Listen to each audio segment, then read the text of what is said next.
පිංගතුනේ අපි දන්නවා අද මේ වෙනකොට මුළු ලෝකයේ පුරාම මහා භයානක වසංගතයක් පැතිරෙමින් යන කාලයක්. මේ වෙනකොට ලෝකයේ කෝටි ගානක් මනුස්සයන් මේ රෝගයේ ගොදුරු බවට පත්වෙලා වේගෙන් මේ රෝගයේ ව්‍යාප්ත වෙමින් ලෝකෙ මහා බලවත් රටවල් පවා කරගන්න දෙයක් නැතුව සම්පූර්ණ කටයුතු නවත්තලා. ඒ රටවල් සම්පූර්ණයම ගුවන් ගමන් ගමනාගමන නවත්තල මිනිස්සු ගෙවල්ලොට වෙලා ඉන්න කියලා ලෝකයේ ප්‍රබල බලවත් රටවල් දෙවනි තුන්ගනි වතාවට පවා මේ වෙනකොට සම්පූර්ණයෙන් වසා දමල තියෙන කාලයක්. ඒවගේම දවසින් දවස මේ රෝගේ ලෝකෙ ව්‍යාප්ත වෙමින් මේ වෙනකොට ලක්ෂ සංඛ්‍යාත පිරිසක් මිය ගිහිල්ල. හැබැයි තාමත් අපිට බෙහෙතක් අවශ්‍යදයක් පේනතෙක් මානකවත් මෙන්න මේ බේත තමයි හරියනම බෙහෙත කියලා තවමත් කෙනෙකුට හොයාගන්න බැරුව තාමත් පරීක්ෂණ මට්ට මේ පවතින කාලය. ති එනිසා මෙවැනි යුගයක විශේෂෙන් අපිට වෙනදට වඩා මිනිස්සුන්ට මරණ බය දැනෙන අනාගතය ගැන ලොකු අවිනිශ්චිත භාවයක් දැනෙන කාලයක්. තිය නිසා පිංහතුනේ කොහොමද අපි ධර්මය තුළින් අපේ ජීවිතය සකස් කරගන්න. මෙවැනි අවස්ථාවක මෙවැනි ව්‍යසනයක කොහොමද අපි ධර්මය තුළින් අපේ ජීවිතය ආරක්ෂා කරගන්න. අප්‍රමාදීව ධර්මයෙන් අපි ආරක්ෂාවක් හදාගන්නේ කොහොමද. අපි මෙන්න මේ කාරණා අද මේ ධර්ම දේශනාව තුළ විස්තර ඇතුව කතා කරන්න බලාපොරොත්තු වෙනවා. මොකද අපි පිරිත ගැන වුණත් සමාජි සමහර වෙලාවට කෙනෙක් හිතන්න පුළුවන්න්නේ අපි බුදුන් අදිනවන අපිට ලෙඩ හැදෙන්නේ. අපි පිරිත් කියනවා. අපි පිරිත් පැම්බීල තියෙනවා. වත්තට ගෙදරට පිරිත් පැන් ඉස්සොත් අපිට ලෙඩ එන්නේ. එතකොට මේ වගේ පිරිත ගැනවේවා ධර්මය ගැනවේවා තුනුරුවන් ගැනවේවා එවැනි ධර්මයෙන් එහා ගිය වැරදි දෘෂ්ටි මතවාද දරා ගැනීම තුළ ධර්මය ගැනව සමහරලාට සමාජි හැල්ලුවට පත්වන්න පුළුවන්කම තියෙන. එනිසා පිංහතුනේ සැබෑ ලෙසම ධර්මය කියන්නේ මොකක්ද. මේ ධර්මයෙන් ආරක්ෂාව ආශිර්වාද ලැබෙන්නේ කොයි විදිහටද. අපි සමහර වෙලාවට හිතන්ගන්න මේ ධර්මය කියන්නේ සමහරු ලෙඩත් දුකක් වුණහම බෝධි පූජාවක් තියන්න ගිහිල්ලා එතනින් බලාපොරොත්තු වෙන්නේ බෝධීන් වහන්සේ තමන්ගේ ලෙඩ ටික සනීප කරලදේ. එක්ක ගෙදර කරදරයක් වුණාව දැන් බලන්න ඔබ බෝධියක් ළඟ ගිහින් ඔය නිතර බෝධි පූජා තියෙන බෝධීන් වහන්සේ නමක් ළඟ චුට්ටක් නිවිහැනහිල්ලේ ඒ වටේ චුට්ටක් ඇවිදල බලන්න මිනිස්සු කියන දේවල් බෝධි පූජා පොත් තියාගෙන ඔහේ තමන් අර පොත බලාගෙන කවි ටිකක් කියලා බුදුගුණ ටිකක් කියලා ඔවුන්ගේ ප්‍රාර්ථනා දිහා නිකං හිමීට ආගෙනින් එක්කො විභාගයක් පාස් කරලා දෙන්න නඩුවක් දිනවල දෙන්න දුවගේ එක්ක දුවට දරුවෙක් ලබල දෙන්න එක්කො මොකක් හරි විවාහය හොඳ නැත්නං ඒ දෙන්නව අයින් කරලා දෙන්න ඉඩමක් මොකක් හරි නය වෙලා තියෙනවනම් මේ ඉඩ මේ ප්‍රශ්නය විසඳල දෙන්න තමන්ට දියුණුව හදල දෙන්න විභාග පහස් කරගන්න එදකොට සාමාන්‍ය සමාජය තුළ තියෙන මේ මිනිස්සුන්ගේ ඕනෑ පාකම් ප්‍රශ්න ගැටලු කෙලෙස් සහිත දේවල් මේව තමයි බොහෝ පිරිසක් බෝධි පූජාවක් තියලා බෝධීන් වහන්සේකින් ප්‍රාර්ථනා කරන්න. එතකොට ඒ තුළ අවසානය මේවා ඉෂ්ට නොවෙනකොට ඔන්න බනින්ට පටන්න කෝ අපි බෝධි පූජාතිබ කෝ අපිට බැලවා කෝ බුදු හාන්දුර අපිට බැලවා අපි දවස් 7ක් එකතිකට බෝධි පූජාතිබ්බා දවස් 21ක් බෝධි පූජාතිබ්බා කිරියාහාරත් පූජ කරා කෝ අපිට බැලවා එතකොට බලන්න මේ ධර්මය හරියට අර සර්පය නැට්ටිං ඇල්ලුව වගේ බුදුරජාණන් වහන්සේ අලගත් දූපම කියෙන සූත්‍ර පෙන්නවා ධර්මය අල්ලන්න ඕනේ හරි තැනී. ධර්මය වැරදි විදිහට ඇල්ලුවට පස්සේ ඒ ධර්මයෙන්ම මොකද එයා ඊට පස්සේ ධර්මයට ගරහන ධර්මයට බනිනවා ධර්මයට නින්දා කරනවා ධර්මය හැසිරෙන අයටත් බනින්න පටන් ගන්න. ඒක විපාකයක් හැටියට තමන්ට විශාල අකුසල් ගොඩක් අවසානය රැස් වෙලා තමන් පිහිට පතාගෙන ගිය දේට ගරහා කිරීම තුළම නොදැනුවත්ත තමන් ලොකු අකුසල් රැස් කරගන්න කෙනෙක් බවට පත්වෙන. ඒ නිසා පිංහතුනේ අපි බෝධි පූජාවක් තියන්නේ මේ බෝධීන් වහන්සේ ගැන සිතූ පැතුූ සම්පත් ලබා දෙන මහා හාස්කමක් ආශ්චර්ය දෙයක් නෙමේ. අපේ බුදුරජාණන් වහන්සේට බුදුවෙන්න සෙවන දුන්නේ බෝධීන් වහන්සේ. දැන් බලන්න බෝධි පූජාව කාර්තයම තේරුම් ගම ඉස්සරලා. හැම බුදු කෙනෙක්ම පාරමී ධර්ම සම්පූර්ණ කරලා බුද්ධත්වයට පත්වෙන ඒ ආත්මේ මවකුසින් බිහිවෙනකොටමයි වජිරාසනය ළඟින් ඒ බුදුරජාණන් වහන්සේලා වෙනුවෙන් බෝ අංකුරේ පහළවේ. කකුසඳ බෝසතාණන් වහන්සේ මවකුසින් බිහිවෙනකොටම මහරි බෝධී බෝ අංකුරේ වජිරාසනය ළඟින් පැනනැග්ගා. කෝනාගමන බෝසතාණන් වහන්සේ පාරමී සම්පූර්ණ කරලා බුදුවෙන ආත්මේ මවකුසින් බිහිවෙනකොටම නුග බෝධී බෝධීන් වහන්සේ වජිරාසනය ළඟින් පැනනැග්ග. කාශ්‍යප බෝසතාණන් වහන්සේ මවකුසින් බිහිවෙනකොට දිමුල් බෝධී බෝධීන් වහන්සේ වජිරාසනය ළඟින් පැනනැග්ග. ඔබත් මම සරණගිය අපේ ගෞතම බුදුරජාණන් වහන්සේ පාරමී සම්පූර්ණ කරලා එදා පින්වන්ත මහාමායා දේවිය කුසිල් ලුම්මිනි සල්වනේ ලෝකයට බිහිවෙච්ච මොහොතෙමයි අපි අහලතිනො සහජාත වස්තු පහළ වනා කියලා. එදා උන්වහන්සේ පින්වන්ත මෑණියන්ගේ කුසිල් ලෝකයට බිහිවෙනකොටම වජිරාසනය ළඟින් ඇසතු බෝධී බෝවංකුරේ පහළ වුණ. අපේ බෝසතාණන් වහන්සේ වසර 29ක් රාජ කුමාරයෙක් හැටියට ගිහි ජීවිතය ගත කර. රම්මේ සුරම්මේ සුභ මාලිගා අතහැරලා සියලු සැප සම්පත් අතහැරලා විමුක්තියක් පිණිස වසර 29දී තමයි මහා අභිනිෂ්ක්‍රමණය කරන්න. උන්වහන්සේ අවුරුදු 6කට ආසන්න කාලයක් දුෂ්කර ක්‍රියා කරලා ශරීරයට අනේක විද දුක් පීඩා දෙමින් අරිය පරිේශණයක යෙදුණා. අවසානයේ සුජාතාවගේ කිරිපිඩු දානේ වළඳලා සොත්තිය බමුණාදීපු කුසතන මිටියටත් අරගෙන එදා ඇසතු බෝධීන් වහන්සේ අභියසට පැමිණෙනකොට උන්වහන්සේගේ වයස හරියටම අවුරුදු 35යි. ඒ වෙනකොට උන්වහන්සේ වෙනුවෙන් පහළ වෙච්ච බෝධීන් වහන්සේගේ වයසත් හරියටම අවුරුදු 35යි. ඒ බෝධි සෙවනේ තමයි නැගෙනහිර දිසාවට මුහුණලා කුසතන මත වැඩ ඉඳලා රාත්‍රී පළවෙනියාමි පුබ්බේ නිවාසානුස්සති ඥානේ, රාත්‍රී දෙවනියාමි චතුප්පාත ඥානේ, රාත්‍රී තුන්වෙනියාමි පටිච්ච සමුප්පාදය අනුලෝම ප්‍රතිලෝම වශයෙන් විමසලා අවසන් වෙනවා සමගම හිමිදිරි උදෑසන අරුණෝදයක් සමගම හිත කෙලෙසුන්ගෙන් මිදිලා සම්මා සම්බුද්ධත්වයට පත්වෙන. ඊළඟට අපේ බුදුරජාණන් වහන්සේ බුදු වෙලා සතියක් බෝධි මූලේම විමුක්තිසුව විඳමින් වැඩ සිටිය. ඔන්න බෝධි පූජාවක් තියෙන ඔබ සිහි කළ යුතු කාරණාවය. උන්වහන්සේ බුදු වෙලා මේ බෝධි මූලයේ තමයි දස බිම්බරක් මාර සේනා පරාජය කරේ. පුබ්බේ නිවාසානුස්සති ඥානෙ, චුතෝප්පාත ඥානෙ, ආසවක්ඛ්‍ය ඥානෙ ඇති කරගෙන පටිච්ච සමුප්පාදය අනුලෝම ප්‍රතිලෝම වශයෙන් විමසුවේ බෝධි මූලේ. උන්වහන්සේ බුදු වෙලා විමුක්තිස්ව විඳමින් සතියක් බෝධි මූලේ වැඩ සිටිය. ඒ සතිය අවසානය අහසට පැන නැගලා දෙව් බමුන්ගේ සැකදුරු කරන්න යමාමහ පෙළහර පෑව. බුදු කෙනෙකුට පමණක් කළ හැකි අසිරිමත්ම ප්‍රාතිහාරය යමාමහ පෙළහර පෑවා බෝධීන් වහන්සේට ඉහළ අහසේ. දෙවනි සතිය බුද්ධත්වයෙන් දෙවනි සතියම බෝධීන් වහන්සේට නේත්‍ර පූජාවකින් පූජා පැවැත්තු. දැන් බලන්න මේ ප්‍රතිපක්ති පූජාව. දැන් අපි නම් සාමාන්‍ය අපිට පැන් කලයක් අරගෙන මේ බෝධීන් වහන්සේ වට අගාතාවක් කියලා ගිහිල්ලා පැන් කලේ වක් කරන එක. ඊළඟට බෝමලුව අතුගාලා සුද්ධ කරලා මල් ටිකක් පූජා කරන එක. බෝධීන් වහන්සේට සුවඳ පූජාවක් සුවඳුන් ටිකක් අරගෙන හඳුන් කුරු ටිකක් පත්තු කළ වටේ බුදුගුණ කියාගෙන යන්නේ. මේවා සාමාන්‍ය අපිට සරල දේවල්. සාමාන්‍ය බෝධි පූජා හිතන්න පැය භාගයක් විනාඩි 45ක උපරිම පැයක් කියලා හිතා.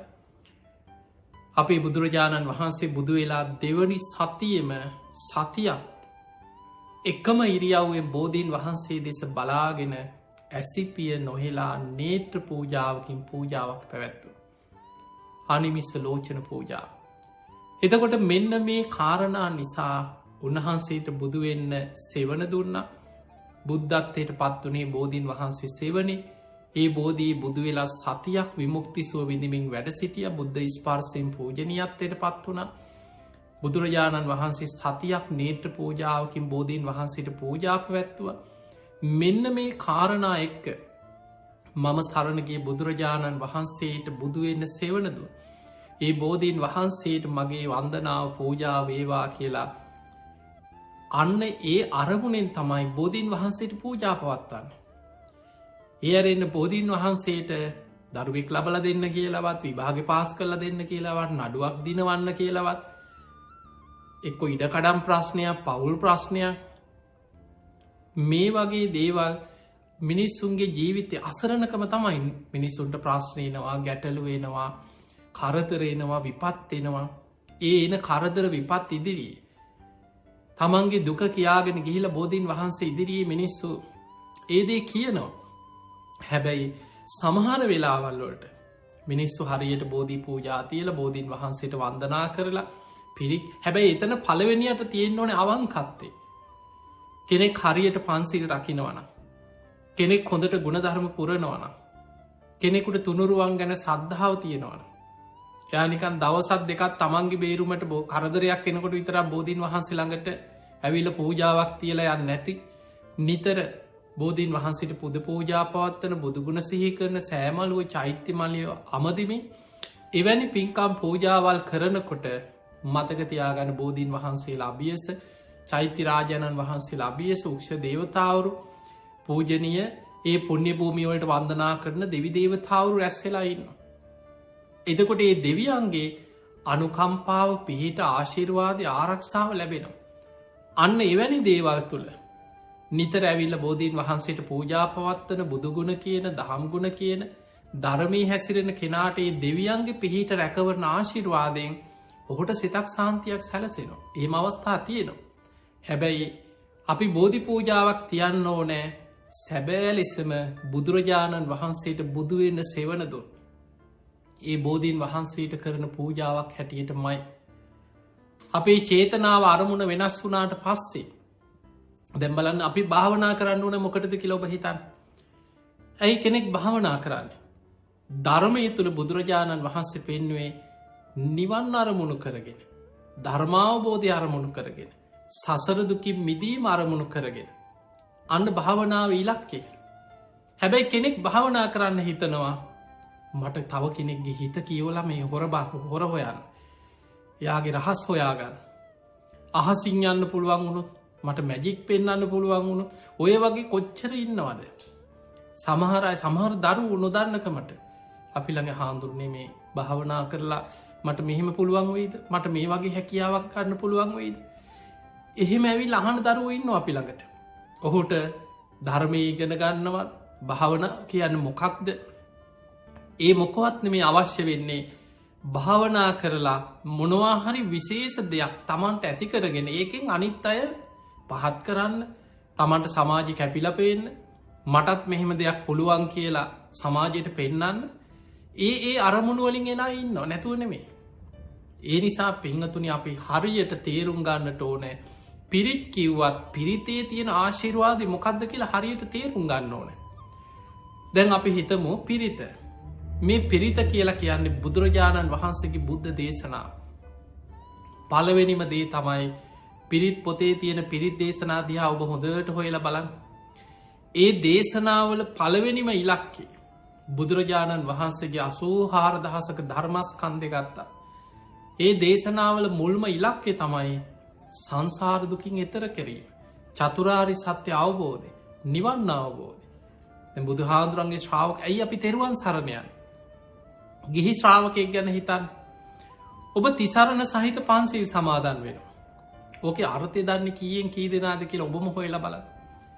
අපි නිකන් පුරුද්දට පුංචි කාලේ ඉඳන් කියපු නිසා පන්සිල් ගන්න බුද්ධං සරණං ගච්ඡාමි ධම්මං සරණං ගච්ඡාමි කියලා තෙරුවන් සරණ යනවා. පන්සිල් සමාදන් වෙනවා. හැබැයි බොහෝ දෙනෙක් දන්නේ නැහැ මොනවද අපි මේ සමාදන් උනේ. මතක තියාගන්න මේ අපි සමාදන් උනේ සෝතාපට්ටි අංග 4.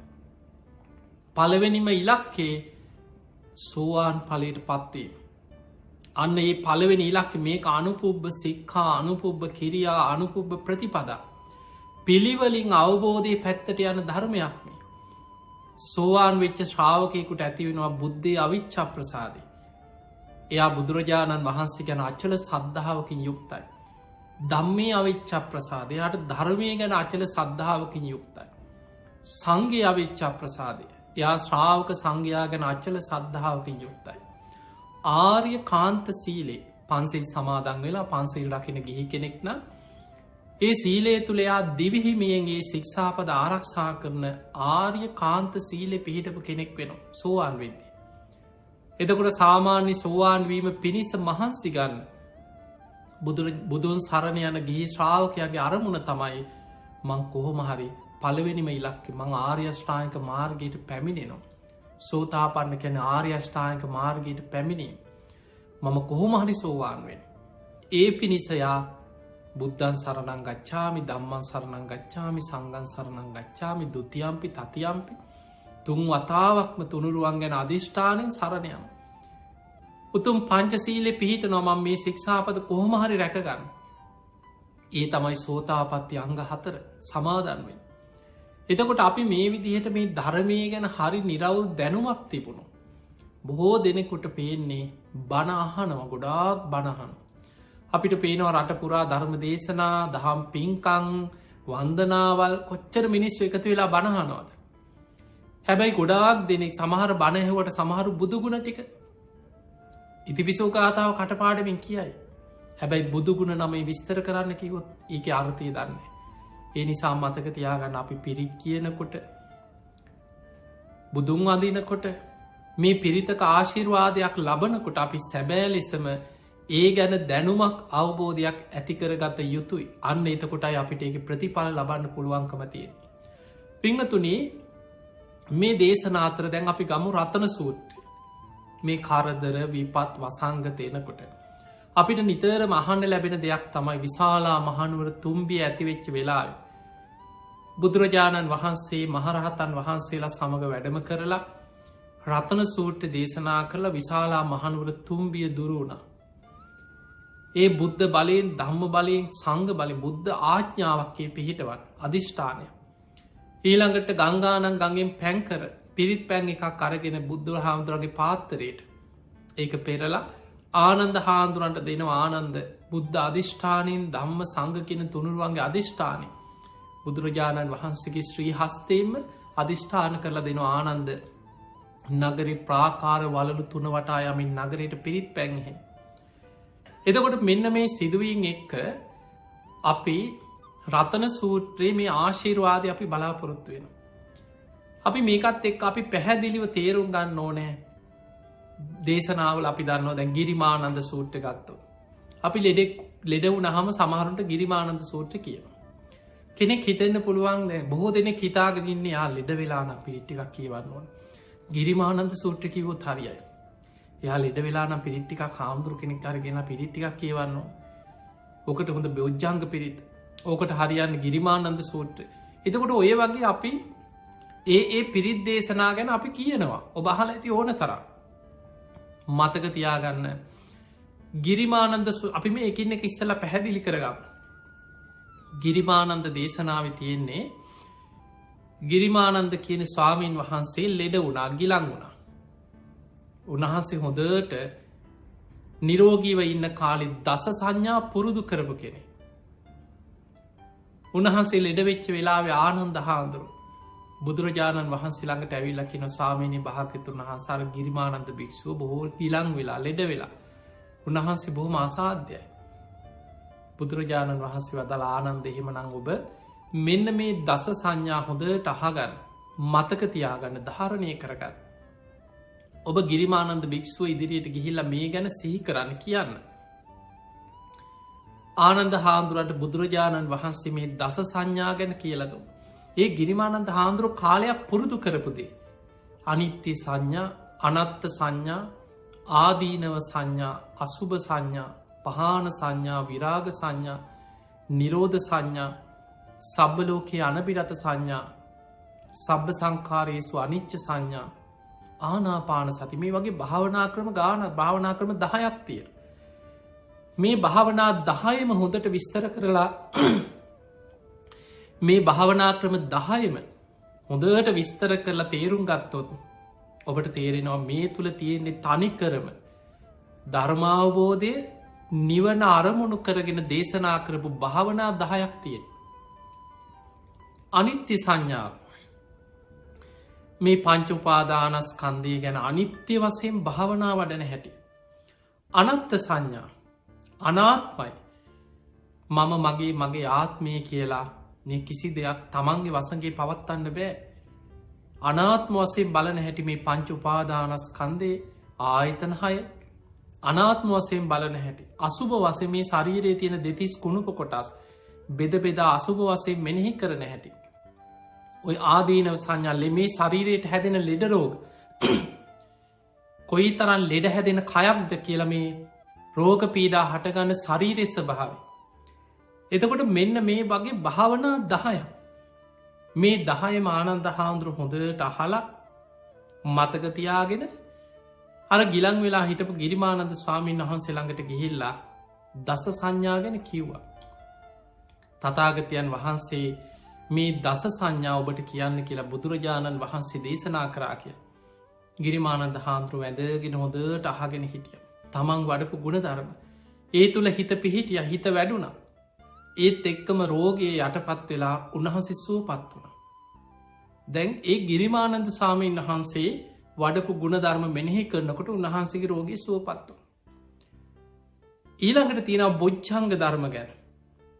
මහා කස්සපත් තේර බොජ්ජංගේ මහා කාශ්‍යප මහරහතන් වහන්සේ ගිලන් වෙච්ච වෙලාවේ බොජ්ජංග ධර්ම ගැන උන්වහන්සේට සිහිපත් කෙරෙව්වා. උන්වහන්සේ සුවපත් වුණා එතනදී.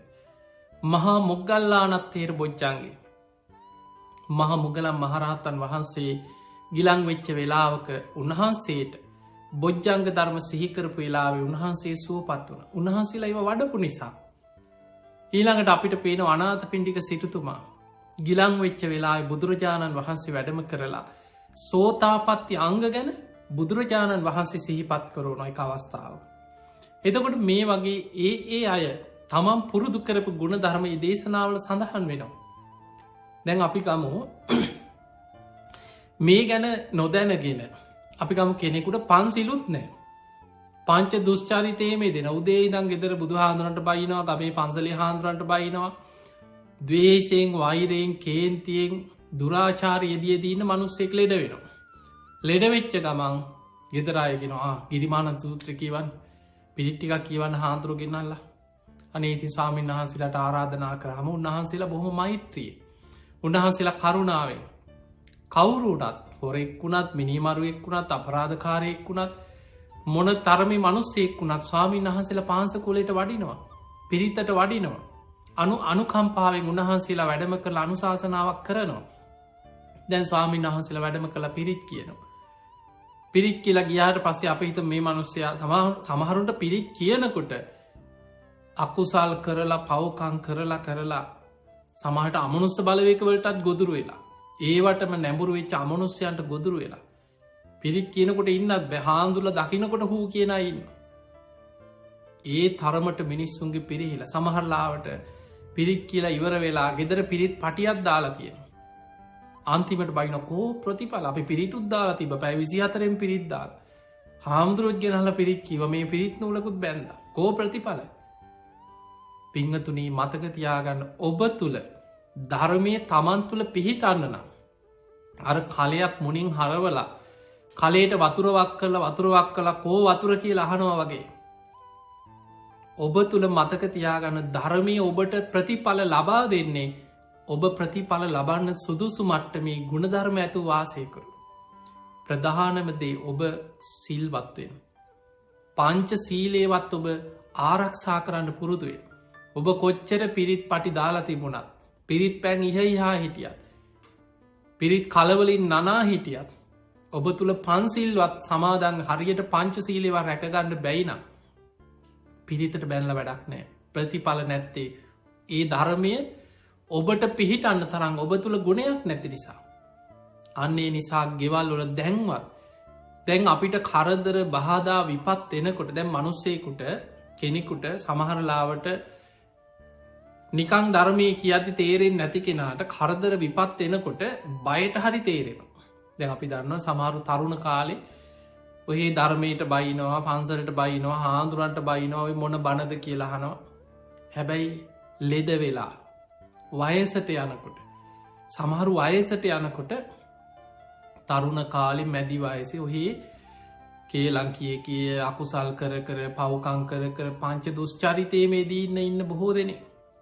හැබැයි වයසට යනකොට තමන්ගේ වයසේ සමානය දකිනවා. එකට ගමේ හිටපු අය ඒ කාලි ගමේ මුල්ම කාලෙ හිටපු යාලූ දැන් හැමෝම් වයසට ගිහිල්ලා එක්කෙනා දෙන්න දැන් ලෙඩ වෙලා මැරෙනවා.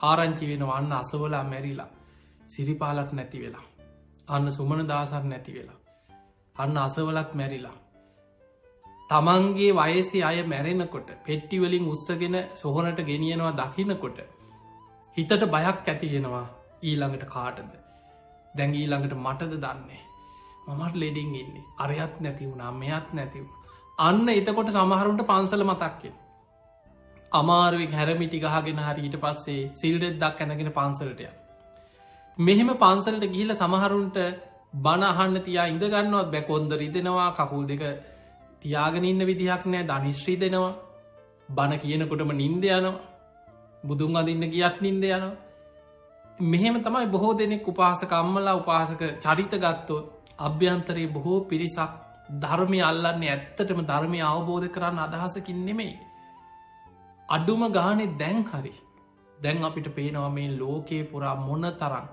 සමහරු හිතාගෙන හිටිය විද්‍යාව තමයි ලෝකෙ දියුණුමද කරන්න බැරි දෙයක් නෑ ඕන දෙයක් කරන්න පුළුවන් ග්‍රහලෝකවල පදිංචි කරන්න උත්සාහ කරපු අයට අද තමන්ගේ ගෙයින් එලියට බැහැගන්න බැරුව මනුස්සෙක් එක ගිහිලා කතා කරන්න බැරුව කටවලුත් වහගෙන දොරෝලුත් වහගෙන රටවලුත් වහලා ගෙවල්වලට වෙලා හැංගිලා ඉන්න මට්ටමට අද පත් වෙලා තිය එනිසා පිංහතුනි මේ ජීවිතය දිහා ආපස්සට හොඳට හිතන්න හිතලා ඔබ ධර්මය දියුණු කරන්න ඔබ ධර්මය දියුණු කරොත් ඔබ තුළ ධර්මය පිහිටන්න පටන්ගන්න බුදුරජාණන් වහන්සේගේ ධර්මය හරියට තේරුම් ගන්න බුදු හාන්දුරක අවස්ථාවක පෙන්නනවා මෙන්න මේ උපමා දෙක හොඳට හිතන්නක එදකොට ඔබට තේරුම් ගන්න පුළුවන් බුදුරජාණන් වහන්සේ වදාලා සංඝාටි කන්න කියලා සූට දේශනාවක පෙන්නවා එත එක අර්ථය තමයි සිවුරු කොනේ එල්ලී යාම සංඝාටි කන්න කිය බුදුරජාණන් වහන්සේ වදාලා මහණෙනි භික්ෂුවක් ඉන්නවා මම විදිහටම සිවුරු පොරවන්න පුරුදුවෙන් ඔන්න බුදුහාන්දුරුව විදිහටම සිවුර පොරවන්න පුරුදුවෙන් බුදුරජාණන් වහන්සේ සිරිපා තබමින් වඩිනකොට ඒ විදිහටම ඇවිදින්නත් පුරුදු වෙනවා බුදුහාදුරුව සිරිපතුල් තියෙන හැටි උන්වහන්සේ වඩින ආකාරය බලාගෙන පුරුදුවෙන් බුදුහාන්දුරුව විදිහට සිවුර පොරෝගෙන බුදුරජාණන් වහන්සේ සිරිපතුල් තියෙන විදිහ බලාගෙන බුදුහාදුරන්ගේ සිවුරෙ කොනක එල්ලිලා පැත්තකින් සිවුරෙත් අයිනකින් අල්ලගෙන ඇගේ ගෑවි නොගෑවි බුදුහාන්දුරු සමගින්ම ළඟින්ම එනවා බුදුරජාණන් වහන්සේ වදාළ මහණෙනි මං විදිහට සිවුරු පෙරෙව්වත් තථාගතයන් වහන්සේ ඇගේ ගෑවි නොගෑවි ළඟින්ම ආවත් බුදුහාන්දුරුව සිරිපතුල් තියෙන විදිහ බලාගෙන අඩිය තියතියා පස්සෙම ආවත් එයාගේ හිතේ ධර්මය නැත්නම් එයා ධර්මය දියුණු කරන්නේ නැත්නම් එයා ධර්මය අවබෝධ කරන්න අවංක උත්සාහයක් ගන්න නැත්නම් එයා බුදුහාන්දුරන්ට වඩා ගොඩාක් දුරින් ඉන්න කෙනෙ එයාට බුදුන් දකින්න බෑකිව එහෙනම් අපිට පේනවා අපි බොරුවට උපාසක චරිත රඟපෑවා කියලා පැවිද්ද වනත් එහෙමයි සිවුරු පොරෝගත්ත කියලා භික්‍ෂු චරිත රඟපෑවට මේ ධර්මය ප්‍රතිඵල ගන්න බෑ ගියන්ටත් එකයි පැවිද්දන්ටත අපි කාටත් එකයි අවංකව ධර්මය දියුණු කරනවන ධර්මාවබෝධයට අවශ්‍ය ගුණ ධර්ම අපි තුළ වඩනවන අන්න ධර්මී ප්‍රතිඵල ලැබෙනවා ඊළඟට බුදුරජාණන් වහන්සේ වදාලා මහණෙනි යමෙක් ඉන්නවා යොදුන් ගානක් ඇත එයා බුදුහාන්දුරුව දැකලත් නෑ හැබැයි බුද්ධ දේශනාව අහලා එයා කල්පනා කරනවා මං කොහොමහරි අප්‍රමාදීව සිල් රකිනවා මං සද්ධාව දියුණු කරනවා මං අකුසල්වලින් වලකිනවා පුංචි වරදේ පවා බිය දකිනවා සබ්බ පාපස්සා කරන සියලු පාපි අකුසල්වලින් වලකිනවා කුසලස් උප සම්පදා පුළුවන් තරම් පින් කරනවා කුසල් වඩනවා ධර්මය දියුණු කරන්න උත්සාහයක් ගන්න සචිත්ත පරියෝදපන තමන්ගේ හිතේ හටගන්න රාග දේශ මෝහ ඉරිසියා මාන්න කුහකකම් මේ අකුසල්වල ආදීනව මෙනෙහි කර කර ඒවා හිතෙන් ප්‍රහාණය කරගන්න මහන්සි ගන්න බුදුරජාණන් වහන්සේ වදලයා යොදුන් ගානක් ඈත හිටියත් මගේ ළඟින්ම ඉන්න කෙනෙ එයා බුදුන් දකින කෙනෙ එයා ඇස් දෙකෙන් නොදැක්කට ධර්මයෙන් බුදුන් දකින කෙනෙ. ඔන්න බලන්න බුදුරජාණන් වහන්සේ පැහැදිලියෝ බුදුන් දකින හැටි පෙන්නල දීපු ආකාරය. ඒ නිසා අපි ගෙදර කොයි තරන් පැයි 24ම පිරිත් පටිදාගෙන ගෙදර පටිය දාලා තිබුණා. සමහරලාවට පිරිත් කියනවා පිරිත් පැන් එහිනවා පිරිත් නූල් එල්ලගෙන පිරිත් නූල් බැඳගෙන හැබැයි පංචසීලෙවත් පිහිටල නැත්නම්. කෝ පිරිත ප්‍රතිඵල කියලා අහල වැඩක් නෑ. ඒ නිසා මතක තියාගන්න ඔබ තුළ ධර්මය ජීවිතයට එකතු කරගන්න. අන්න එතකොටයි ප්‍රතිඵල ලබන්න පුළුවන්. ඊළඟට බුදුහාන්දුරු දේශනා කරනා වක්කලි හාන්දුරට. වක්කලී කියන භික්‍ෂුව බුදුහාන්දුරන්ගේ රූපයට ආසාාවෙන් ඒ රූපයට උන්වහන්සේගේ දෙතිස් මහා පුරුෂ ලක්ෂණ තියෙන බුදුරුව දහම් දෙසනකොට සතර දළදාගින් සුදු බුදු රැස්සී දෙනවා. ඒ බුදුහාන්දුරන්ගේ අෂ්ටංග සමන්නාගත බ්‍රහ්මස්වරේ මෙන්න මේවට තමයි පැවිදි වෙලා වැඩිපුර ඇලුම් කරේ බුදුහාන්දුරුව කියන ධර්මය අවබෝධ කරන්න නෙමේ. බුදුහාන්දුරන්ගේ රූපෙ දිහා බලාගෙන කටහඬහන්න උන්වහන්සේ බණ කියන විලාසෙ බලාගෙන අනේ පුදුම කෙනෙක් කියලා බුදුහාන්දුරු දිහාම බලාගෙනින්. ඔහොම හිටපු වක්කලි හාන්දුරු ලෙඩ වුණා. බුදුරජාණන් වහන්සේ ගිලං වෙච්ච වක්කලි හාන්දුරු ළඟට ඇවිලකින වක්කලි හාදුරන් ඇහ වක්කලි දැන් ඔබ ලෙඩ වෙලා ගිලං වෙලා ඔබේ අසනීපෙ කොහොමද කියලා ඇහුවා. ඉස්සලා ලෙඩේ ගැන ඇහුව. ඉතින් කියනවා ස්වාමීනි මගේ රෝගයෙන් එන්න වැඩිවීමක් නිසා කඩුවීමක් නන්නේ. එන්න වේදනාව වැඩි වෙනවා. ඊට පස්සේ බුදුහාඳුර අහන වක්කලේ කායික රෝගයට අමතර ඔබේ හිතේ දුකක් පීඩාවක් තියෙනවද? අනේ එහෙමයි ස්වාමීනි කියෝ. වෙන දමන් බුදුහාඳුරන්ව දකින්න දවසට වතාවක් දෙවතාවක් එනවා. මට දැන් බොහෝ කාලෙකින් බුදුහාඳුරුව දකින්න බැරි වුණා මේ ලෙඩ වෙලා එක තැන් වුණාට පස්සේ. මං ගොඩාක් හිතේ දුකෙන් ඉන්නේ. අන්න එතනදි බුදුරජාණන් වහන්සේ වදාලා කින්තේ වක්කලි ඉමිනා පූති කායන දිට්ඨේන. වක්කලි ඔබ මේ කුණු ශරීරයක් දිහා බලාගෙන ඉඳලා ඇස් දෙකෙන් ඔබට මාව දකින්න බෑ කියෝ. දෙතිස් මහා පුරුෂ ලක්ෂණ තියෙන බුදුරජාණන් වහන්සේගේ බුදුරුව ගැන බුද්ධ කාය ගැන උන්වහන්සේ වක්කලි හාමුදුරන්ට දේශනා කරන වක්කලි මේ දෙතිස් මහා පුරුෂ ලක්ෂණ තිබුණත් මේ කුණු ශරීරයක් ලෙඩවෙන වයසට යන ජරාවට පත්වෙන කයක් මේ තියෙන්. ඔබ ඇස් දෙකින් මන්දිහා බලාගෙන ඉඳලා ඔබට ඒ තුළින්නම් බුදුන් දකින්න බෑ. වක්කලි ඔබට බුදුහාමුදුරන් හරියට දකින්න අවශ්‍යනම් යෝ දම්මම් පස්සති සෝමම් පස්සති. ඔබ ධර්මය දකින්න. ඔබට ධර්මය මාව දකින්න පුළුවන් හරියටම. වක්කලි ඔබ ධර්මය දැක්කොත් යෝ දම්මම් පස්සති සෝමම් පස්සති ඔබ මාව දකිනෝ. අන්න එහෙනම් බුදුන් දකින ක්‍රමය. ඒ නිසා පින්වතුනේ අපි පිරිත් කියන්න ඕනෑ බෝධි පූජාතියන්න ඕනෑ. අපි මේ හැම දෙයක්ම කරන්න ඕනෑ අපි උතුම් සීලේක පිහිටලක් ගුණේක පිහිටල. ධර්මය අපි තුළ ඇති කරගෙන පිහිටවාගෙන අපි ධර්මය ආරක්ෂාව ආශිර්වාද ලබන්න උත්සාහ කරන්නවා. ඒ නිසා අපි දැක්ක මේ වසංගතයනකොට. මුල්ම කාලෙ ඔබ හිතන්න මීට මාස ගානකට පෙර. මේ රෝගේ වැඩිපුරම අනෙක් රටවල්ලොල චීනය වගේ රටවල්ලින් ආරම්භ වුණ අපි කවුරුත් දන්නවා. එතකොට ඒ ප්‍රදේශවල තියෙන කාලෙ තමයි අපේ රටේ පළවෙනි රෝගයා දෙන්න වාර්තා වෙනකොට මිනිස්සු හොඳටම බය වෙලා. පෙරුම් කායම් බැඳගෙන සමහරුය බොන්න ගත්තා. නිතර කොත්ත මල්ලි බොන්න ඖෂධීය පානේවල් නොයෙක් දේවල් පටන් ගත්තා. ඒ දවස්වල ඔබට මතක ඇති මුල් කාලෙ කොච්චර රතන සූට්‍ර කිව්වද. හැම පන්සලකම පිරිත් කියනවා. ගෙවල්වල මිනිස්සු පිරිත් කිව්වා. හැබැයි ටික කාලයක් යනකොට එක ටික කාලයයි. ඒක එහෙමම ඉවර වුණ. ඊට පස්සේ ගානක්කත් නෑ මේ රෝගෙ ලෝකෙ පුරා ව්‍යාප්ත වේගෙන යනකොට ගානක්කත් නෑ හිතුව නෑ අපිට නෑ අන්න අර රට මෙහෙමයි ඒ රට මෙහෙමයි අපිට නෑ කියක හිටිය. දැන් රෝකෙ ආයමත් ලංකාපුරා ව්‍යාප්ත වේගෙන යනවා. මේ තුළ දැන් අර පරණයව මතකක් නෑ.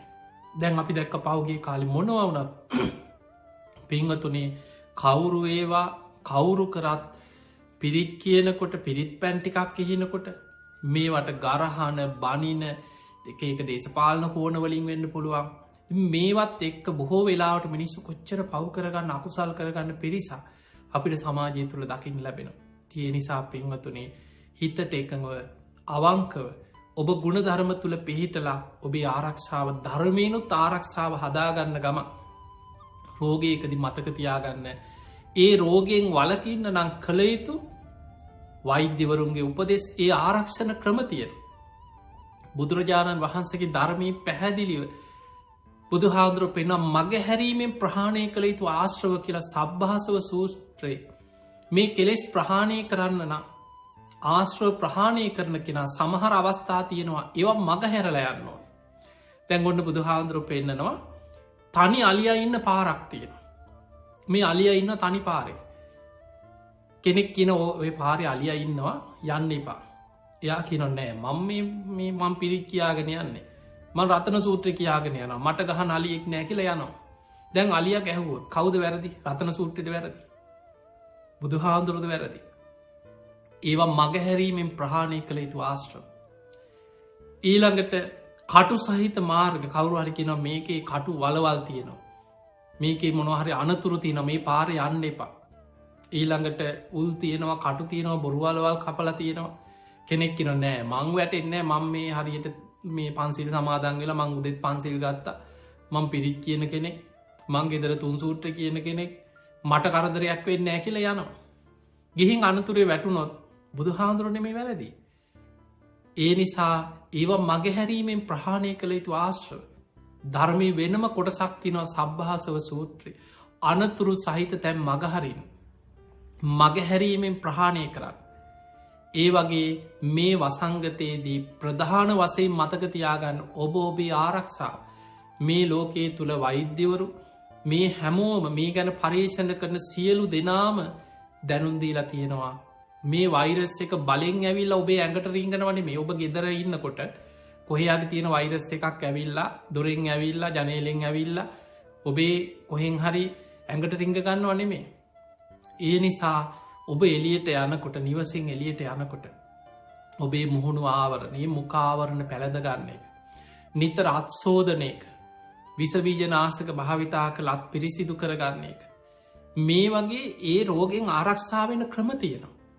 ඒවා ඔබ අනුගමනය කරන්න නැතුව ඔබ පිරිට්ටිකක් ඉතරක් කියලා පිරිද්දාලා ලෙඩේ හැදුනට පස්සේ පිරිතට බැල්ල වැඩක් නෑ.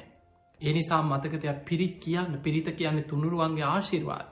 හැබැයි ඒ ආශිර්වාදයක් එක්කම ඔබ නිවරදි සෞඛ්‍ය පුරුදු පිළිපරි.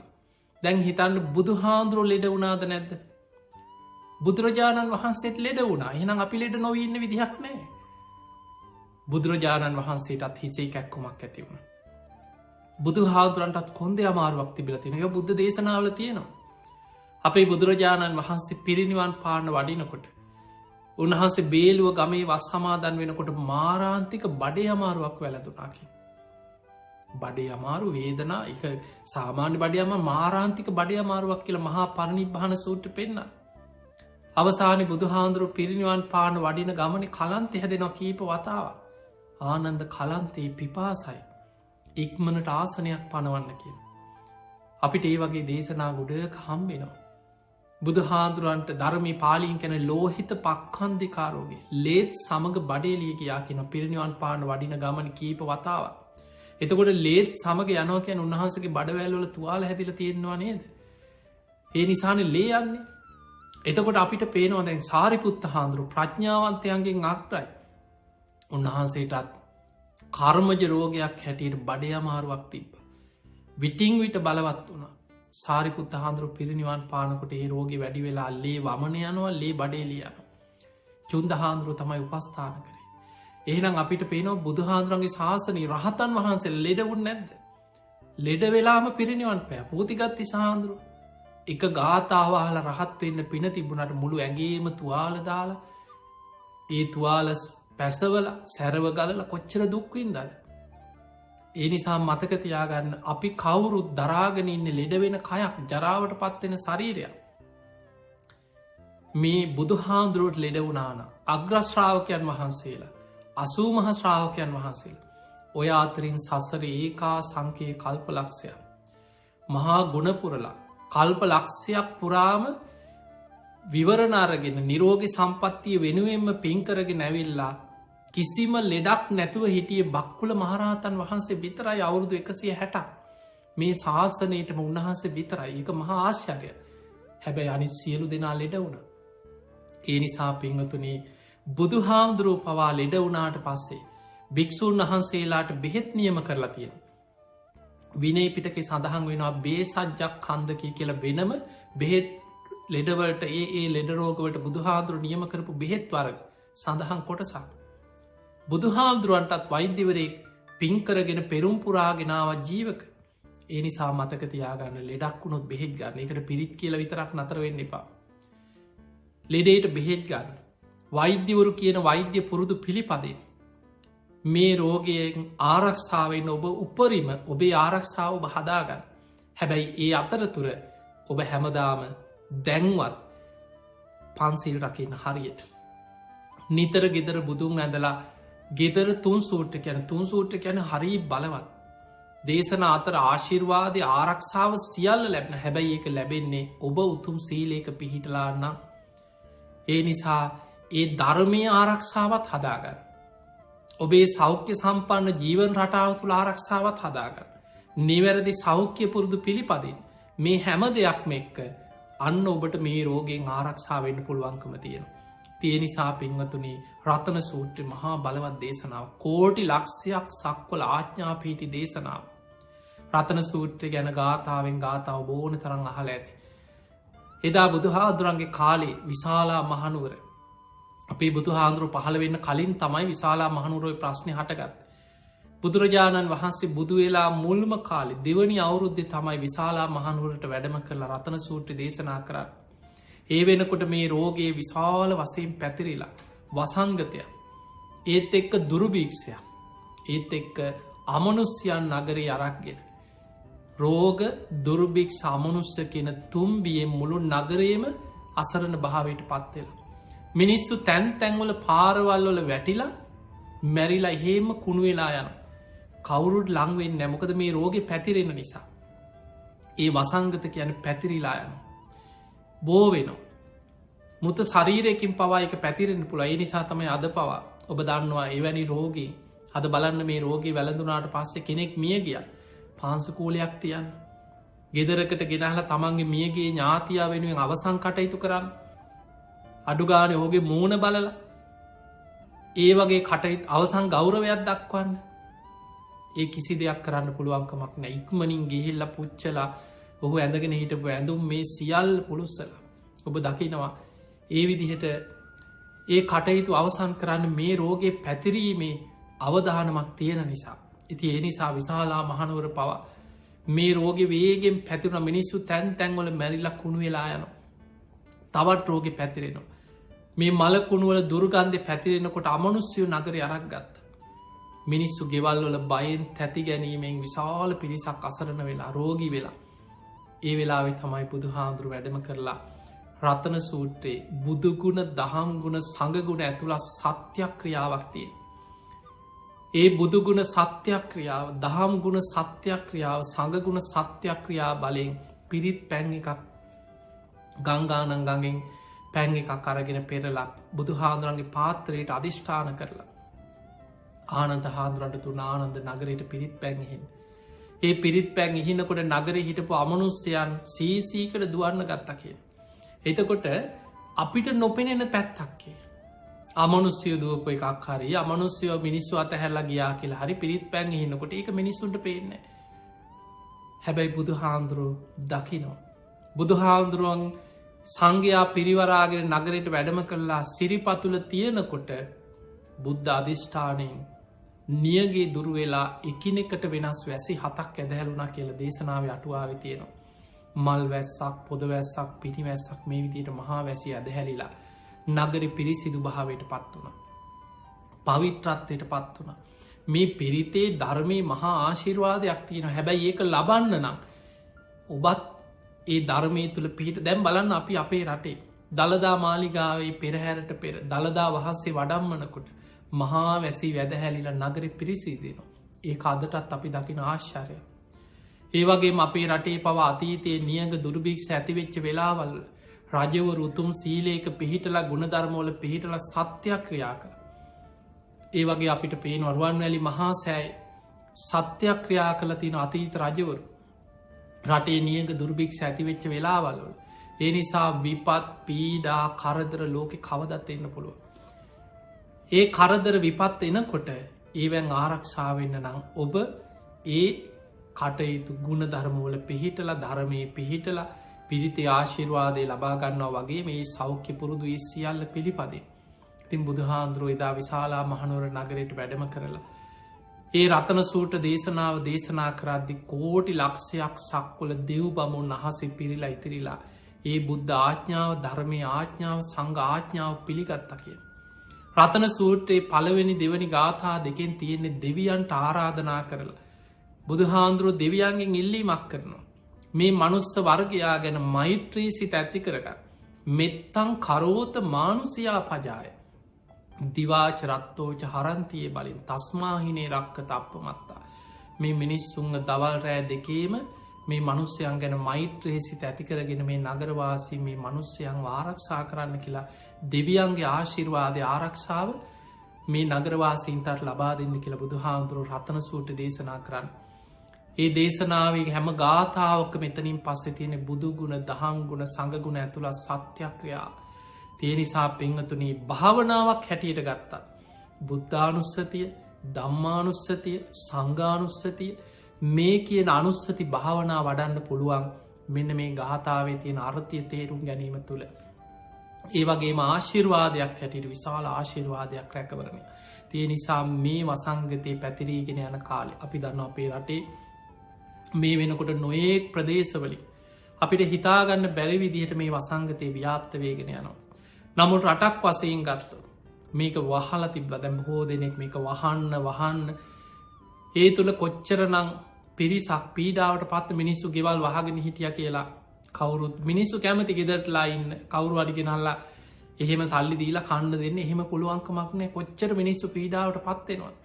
යමක්කමක් තියෙන යම් හැකියාවක් තියෙන පිරිසක් විතරක් කාල බීල ජීවත්තේ. ඒ අතර අහිංසක මිනිස්සු ලක්ෂ ගානක් මිනිස්සු කන්නවත් නැතු. මේ ප්‍රශ්න එනකොට මිනිස්සුන්ට ආර්ථික ප්‍රශ්න එනකොට සෞඛ්‍ය පුරුදු අමතකවේ. දැන් ඔබ හිතන්න දරුවන්ට කන්න නැතුව ගෙදර අඩනකොට ළමයින්ට කන්න දෙයක් නැත්නම් ගෙවල්වල මිනිස්සු දුක්විදිනකොට වේල් දෙක තුනක් කන්න නැතුව ළමයි අඩනකොට ලෙඩේ හැදුනත් කමක් නෑ කිය අම්මලා කොහෙන් හරි එලියට ගිහිල්ලා කොහෙන් හරි කඩේකට හරි ගිහිල්ලා කඩේ පිළිකන්නෙන් හරි ගිහිල්ලා කොහෙන් හරි කෑමටිකක් හොයාගන්න එලියට යනවා කොච්චර යන්න එපා කිව්වත්. ඒ නිසා මතක තියාගන්න මෙතනදී අපි හැමෝම අපිට පේනවා ලෝකෙ දියුණුම රටවල් පවා මුලදි වහල උත්සාහ කර අඩුගානේ බැරිම තැන ඒ රටවල් විවෘත්ත කරා. තමන්ගේ ආරක්ෂාව හදාගෙන ඒ මුකාවරණ පැළඳගෙන නිතර අත්සෝදන්න පිරිසිදුවෙන් ආරක්ෂාවෙන් රෝගෙන් ආරක්ෂාව වෙන ගම ඔබ ඉදිනිදා කටයුතු කරගන්න කෙලෙතින් ඒ නිසා අපිට අනාගති අපි දන්නේ නෑ මොන වගේ විපත් තව එන්න මේ වසංගතය විතරක් නෙමේ භූමි කම්පායනවා. නායාම් වෙනවා. විශාල ජල ගැලීම් වෙනවා. මුහුදුගොඩ ගැලීගෙන මේක තමයි ලෝකෙ ස්වභාවය. ලෝකෙම තියෙන්නේ දුකක් මත විපත් ගොඩක් මත අප්‍රමාදීවේ. ඒ නිසා අප්‍රමාදීව ගුණධර්ම පුරන්. අන්නේ නිසයි බුදුරු පහළ වෙලා අපිට පෙන්ල දෙන්නේ මේ භයානක සංසාරයෙන් මිදන්න මහන්සි ගන්න මේක දුකක් කියලා. බුදුරජාණන් වහන්සේ පෙන්නපු පළවෙනිම දේ තමයි දුක්කාරය සත මේ ආරය සත්‍යයක්. ඉපදීමම දුකක්. ඉපදිච්ච නිසානේද මේ සියලු දුක්ග හැටවලට මේ මිනිස්සු විඳන්න. ලෙඩවීම දුකක්. වයසටයාම දුකක්. සෝක පරිදේව දුක්ක දෝමනස් උපායාස ප්‍රියයන්ගෙන් වෙන්වීම අප්‍රියන් සමඟ එකතුවීම කැමතිදේ නොලැබීම මරණය ඕනමේද දැම්මේ අපි අත්දකින්නේ. ඒ නිසා මේ සියල්ලත් එක්ක මේ ගැඹුරු ධර්මය බුදුරජාණන් වහන්සේ දේශනා කරපු ධර්මය හරය යථාර්ථයේ තේරුම් අරගෙන ඒ ධර්මය අවබෝධ කරගන්න අදහසින් අවංකව තිසරණ සහිත පන්සිල් සමාදන්වේ. කර්ම කරම්ඵල විශ්වාසය ඇති කරගන්න ලෞකික සම්මාධිට්්‍ය ඇති කරගන්න. අන්න එතකොටයි ඔබට ධර්මය පිහිට ආශිර්වාද ලැබෙන්. ඔබ පිරිත් කියන්නංවාරේ පිරිත් කියලා. ඔබ තුළ පන්සිල්වත් සමාදන් වෙලා ගුණධර්මයක් රකින්න තරන්වත් එහෙම උනන්දුවක් පෝමනාවක් නැතුව. එක්ක සමහරුන්ට පිරිත් කියන්නත් කම්වැලි පිරිත් පටියක් දාලා පටියෙන් ලැබෙයි කියලා හිතන. අන්නේ නිසා මේ වැරදි අඩුපාඩු හදාගන්න දැන්වත් හැදෙන්. ගේ ළඟටම ඇවිල්ල මාරය 4 වටෙන් වට කරලා තිය. මේ රෝගෙ කොහේ කොයි විදිහට පැතිරිලාද කියලා අපි කවුරුත් දන්න. ඒ නිසා ඔබ නිවසෙන් එලියට යනකොට බඩුවක් ගන්න යනකොට රස්සාාවට යනකොට ඒ හැම වෙලාම මුණ ගැහෙන හැම කෙනෙක් ගැන අපි දන්නේ නෑ කවුරු රෝගියෙද කාතුලින් බෝවේද ඔබ හැම වෙලාම පරිස්සංවෙන්. තව කෙනෙක් එක්ක කතා කරනකොට කෙනෙක් එක්ක ළඟින් ඉන්නකොට ඔබේ පරතරේ තියාගන්න. ඒ වගේම එලියට ගියත් හැම වෙලාම ආපු ගමන් ගෙදරත් හෝදලා හොඳට පිරිසිදුවෙන් ඒ මුකාවරණ ඒවා පිළිපදේ ආරක්ෂාවෙන් ඒ ආරක්ෂාවත් එක්ක ධර්මී ආරක්ෂාවත් ඔබේ ජීවිතයට ඇති කරගන්න. ඉතින් ඔබ හැම දෙනාටම මේ ලැබිච්ච මනුස්ස ජීවිතය අවසන් වෙන්න පෙර සද්ධාදී ගුණ ධර්ම දියුණු කරගෙන උතුම් වූ ධර්මයම අවබෝධ කරගන්නම වාසනාව ලැබේවා ලැබේවා ලැබේවා කියලා අපි ඔබට ආශිර්වාද